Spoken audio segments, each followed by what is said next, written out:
Have you ever met someone and thought their job sounded cool? Or perhaps you're wondering how you can get to a position that doesn't seem to match any of the qualifications you have at the moment? Well, if so, this podcast is for you. We found some people with jobs that you might not necessarily know about or expect people to have, and we're going to ask them about how they got there. Welcome to What Do They Do? A podcast about jobs and how people got them.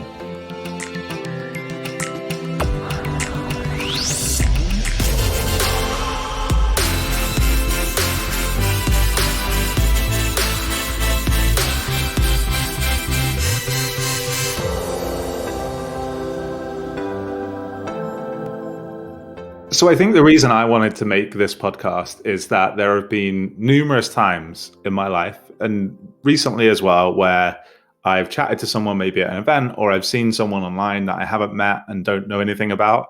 But I think, oh, their job sounds really cool, or the company they work for seems to be tackling like a really interesting problem that I would want to help solve as well.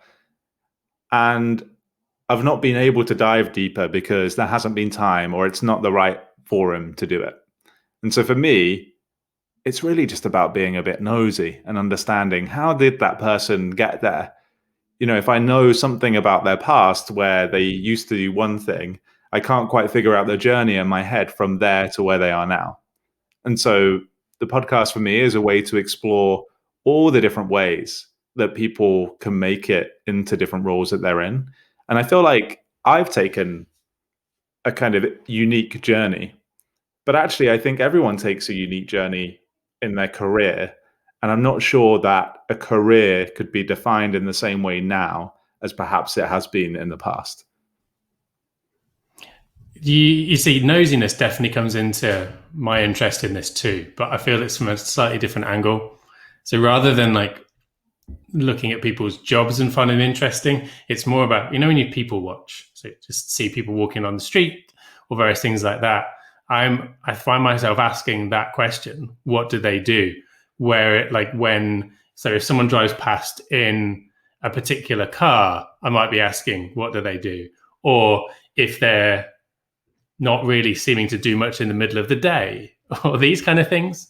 And I think I had a very traditional approach to my education and career up to a certain point. So went to school, worked reasonably hard at school, went to university after that with some reasonable grades, and followed that trajectory that's kind of expected.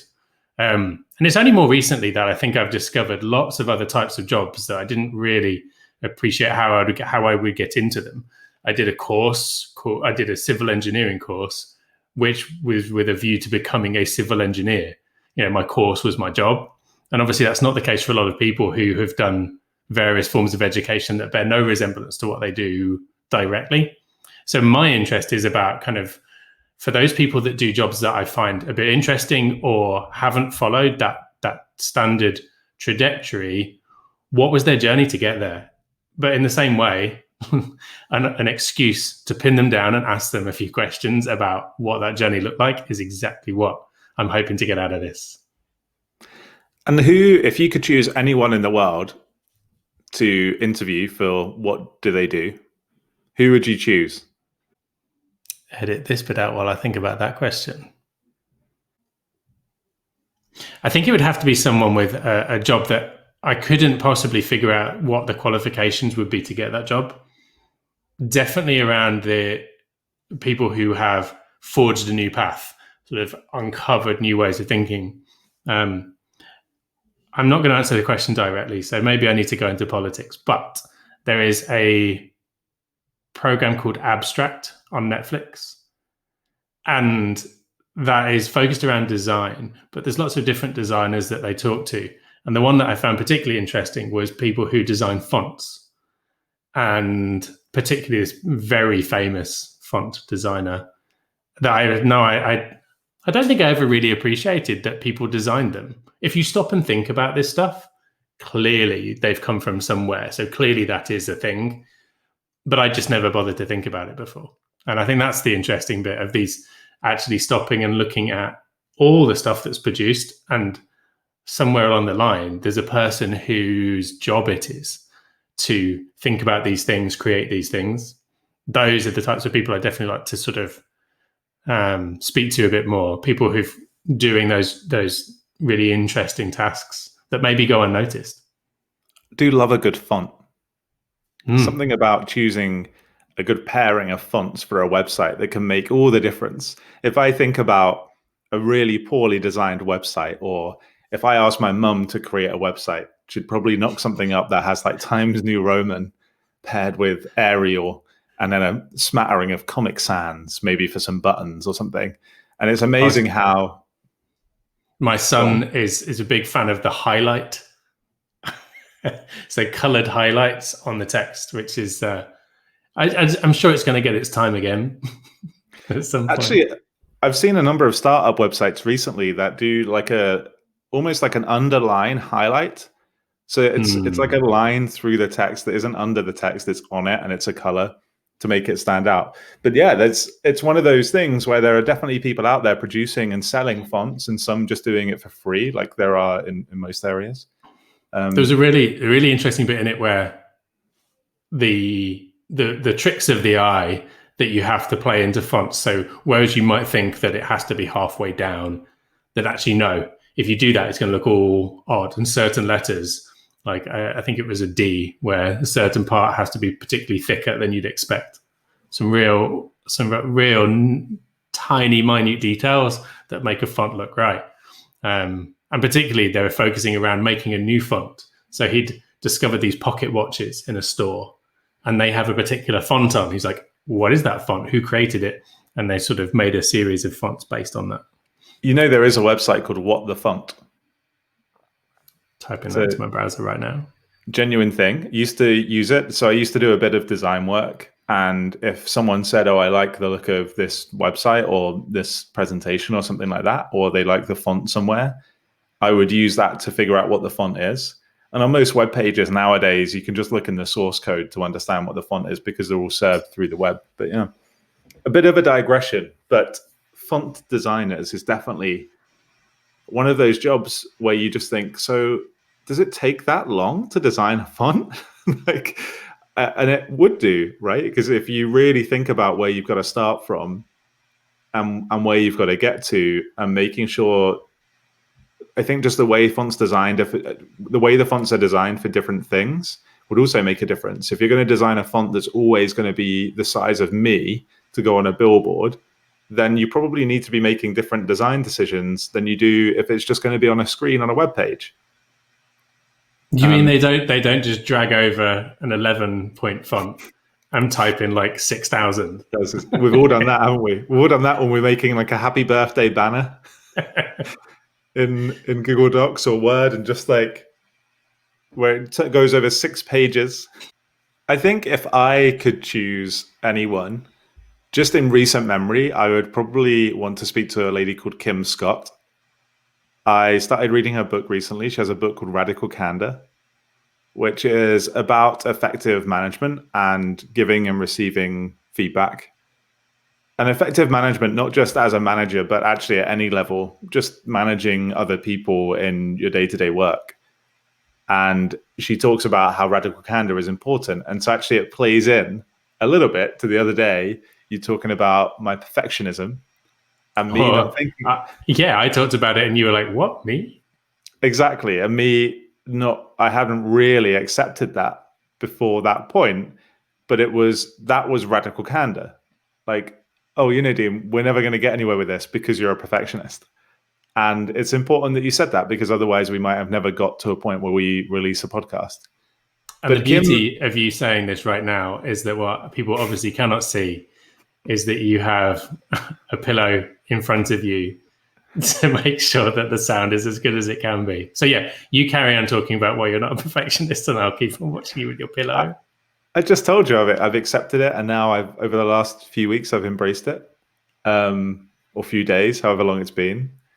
But Kim used to work at Google, and she reported into Sheryl Sandberg, and she said she learned some of these tips from Sheryl Sandberg. Like, basically, it was a piece of feedback that Sheryl gave her that led her to understand radical candor and come up with it as an idea. And that for me is really interesting because now she has a company where they consult like on how to do this. And I just wonder what the direction of her career was, and it had involved a lot of management. But it's that one piece of feedback that she received that made her think more deeply about it. And then she taught management at Apple. So I kind of already know her background because I've started reading the book. But at the same time, I would love to delve into whether she thought that she would end up doing this. Did she think that she would end up being a management consultant and talking to people about how to give and receive feedback?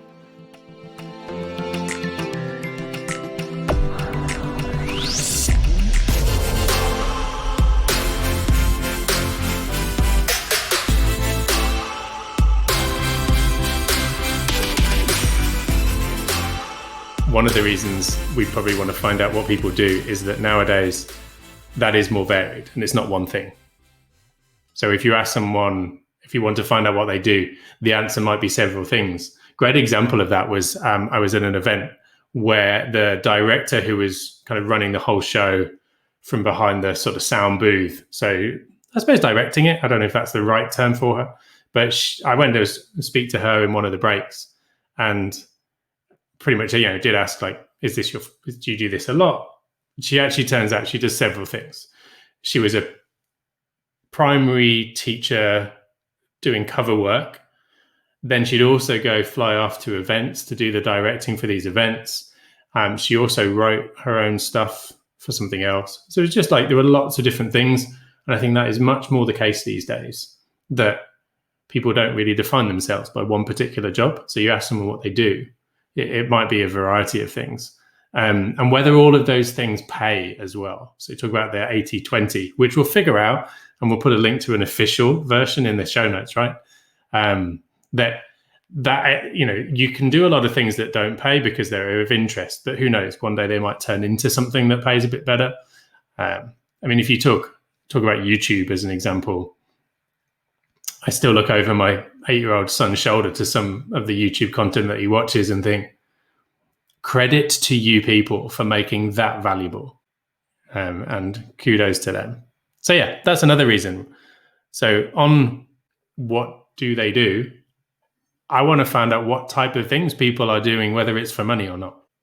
That's interesting, isn't it? Because you might find people that do one thing for money because that allows them to do the thing that they really want to do, which doesn't give them a revenue stream. In some careers, you've got to play the long game. Actors probably an easy example of that, where you may get a break or you may not, and you've no idea when that's going to come. So you've got to have a lot of other stuff. I mean, you and I have done events where there've been brand ambassadors. So people that are just on that short-term temporary contract to come along to the event, put on the T-shirt of the brand and be the smiling, wonderful face of that brand for a day, 2 days, maybe a few extra. And they're really interesting to get talking to because by and large, they are actors, they're musicians, and often their real interest is with careers that don't necessarily have a day rate, regular sort of day rate and things like that. So there was a photographer and all of these things, they may break at some point, but they've got these fill-in jobs. But they actually found it quite interesting because they get to see a lot of different stuff going on anyway. So they get a good view over what's going on in the world. So again, I suppose all I'm doing here is turning what I would do in breaks at events of going up to people and being like, hey, what do you do? And turning it into a podcast. And who do you think this podcast is for?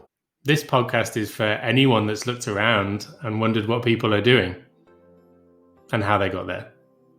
Join us every 2 weeks when we release interviews with a variety of people and find out what it is that they do, the paid stuff, the interest, and what inspired them to make those choices along the way.